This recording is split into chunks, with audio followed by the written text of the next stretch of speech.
visitor goes, oh, no, no, good puppy. They push them down and they think they're doing all the right things. And actually, they're not. Hi, my name's Charlie Thorburn. Welcome to Mordor Gun Dogs.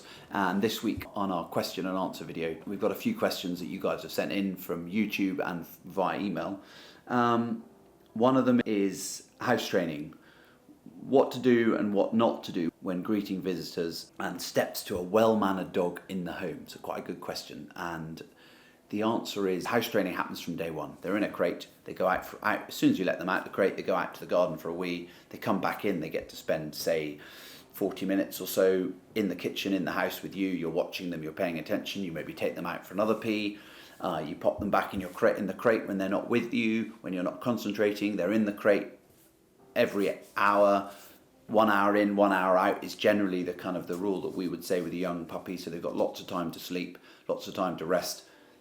But every time you bring them out of their crate, they go straight into the garden. So that's all they know is out the crate, into the garden.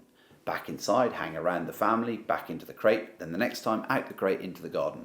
And then you get them to a very quick routine of every time they come out the crate, they go out the door, into the garden, and they have a wee. The sort of follow on from that is greeting visitors. So people come to the door, young dogs tear over, jump up at the visitors, want to play with them. The visitor goes, oh, no, no, good puppy. They push them down and they think they're doing all the right things.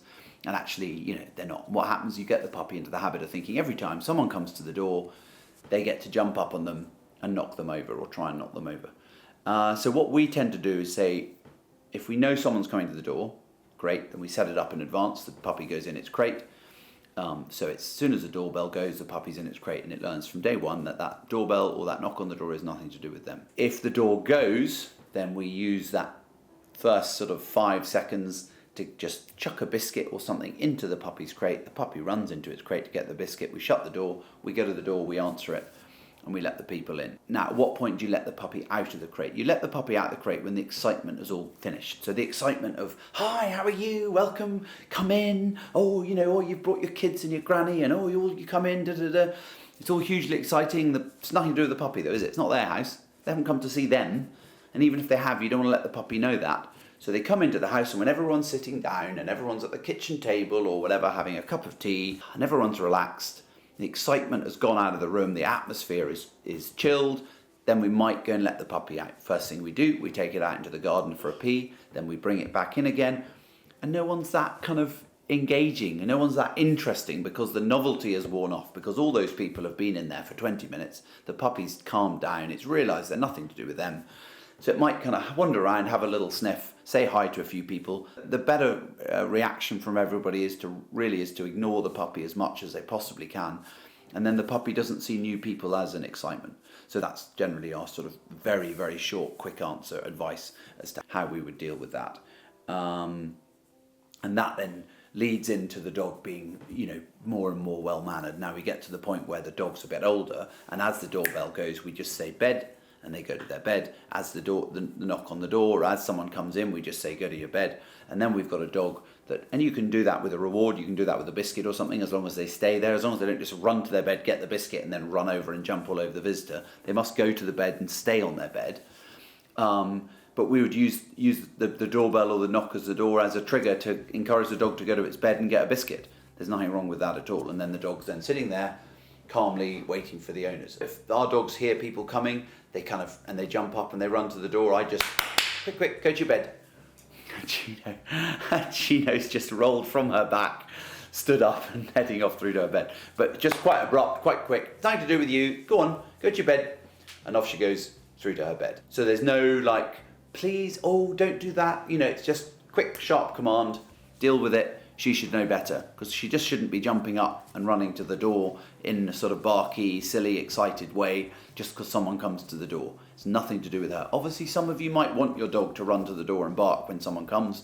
And so allow them to do that. Give them 10 seconds of doing that. But before you open the door, send them to their bed. And when I say some people might want to do that, if we live up a long farm road in the middle of nowhere, if I wasn't at home all the time, maybe it might give my wife better reassurance if 2 or 3 dogs ran to the door, whoa, whoa, whoa, whoa, whoa, whoa, barking at the door, because anyone who we didn't want visiting would, they've got dogs, I'm not sure about that. They might take a step back, they might think about what they're going to do next. The fact they're all just Labradors and Spaniels who just want to lick you to death. They don't need to know that. So the initial barking might suit somebody. We don't want it. We don't like it. But it might suit some of you. But once that sort of 10 seconds is done, you want to have an off command, click your fingers, tell them to go to their bed. And that's just about being consistent and not trying to do that while trying to open the door. Deal with the dog first, get them to calm down, get them behaving, and then go back to the door. How do we do that? We engage people to help us. We would say to Granny or the postman or whoever's coming round, we'd say, oh, would you mind just doing that? Would you mind just knocking on the door and letting us kind of train our dog and pausing and waiting out there until we come? We're only going to be 25 seconds at the most, so I'd really appreciate it. Just asking a neighbour to pop round. Get your wife or your husband to call you when they're 5 minutes round the corner before they come home, so that you can be prepared. You can put down your phone, you can take the boiling water off the stove, and you can be prepared to train your dog so that when your husband or wife presses the doorbell, the dogs react, you're ready for it because you know it's going to happen.